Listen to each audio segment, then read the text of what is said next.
Bagaimana kalau ada seorang ustadz atau kiai yang bisa melihat hal-hal gaib dan masa depan? Apakah ini juga termasuk syirik? Ini maaf, bukan kiai, ya. Ini dukun. Ini dukun, nggak ada itu. Bagaimana cara? Gitu kan?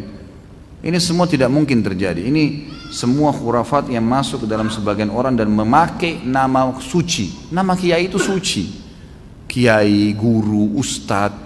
Itu semua nama-nama yang suci sebenarnya, nama orang-orang yang menyampaikan agama Allah. Bagaimana mereka bisa kontaminasikan dengan melihat jin lah, melihat inilah, menebak masa depan? Ini nggak ada semuanya, gitu kan? Nabi Muhammad SAW, guru dan kiai kita, disepakati oleh semua ya kaum muslimin. Nggak ada orang yang berani mengatakan kecuali dia bukan muslim, bahwasanya Muhammad bukan kiai saya SAW. Kita pasti mengaku beliau kiai kita yang paling besar. Semua mazhab apapun ikut kembali kepada Nabi SAW. Nabi SAW kalau didatangin oleh beberapa sahabat yang bertanya dan beliau belum tahu hukumnya, belum ada wahyu, beliau diam, tidak ngomong. Nunggu sampai turun wahyu baru beliau mengatakan, siapa tadi yang bertanya? Si fulan angkat tangan. Telah datang kepada saya wahyu begini. Nabi SAW tidak tahu yang gaib, menunggu informasi datang. Bahkan kadang-kadang lewat 1-2 hari baru Nabi SAW menerima wahyunya, gitu kan? Waktu dituduh Aisyah berzina, nanti akan kita bahas itu dalam dosa besar tentang menuduh orang mukminah berzina, itu sempat wahyu terputus dari Nabi SAW kalau tidak salah sebulan, nggak ada wahyu turun. Nabi SAW tidak tahu benar nggak istrinya berzina nih, sampai beliau bingung sendiri menghadapi Aisyah pada saat itu. Ngumpulin sahabat, nanya, sahabat bertengkar, ribut, ada yang dukung, ada yang enggak.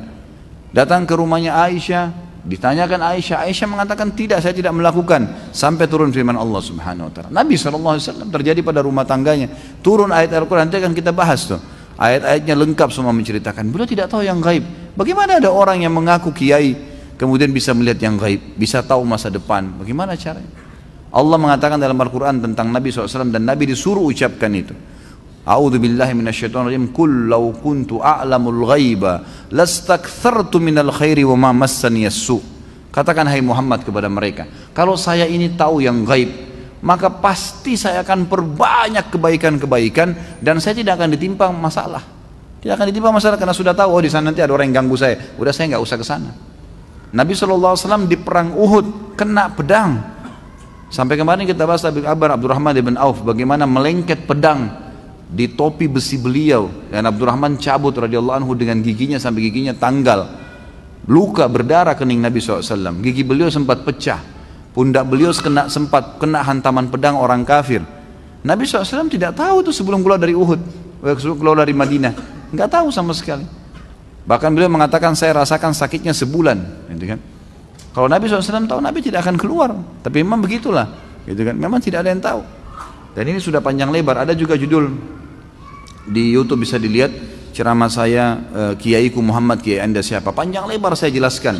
Banyak dalil-dalil Al-Quran, banyak sekali yang menjelaskan kalau Nabi SAW tidak tahu hal-hal yang gaib, tidak tahu masa depan, gitu kan?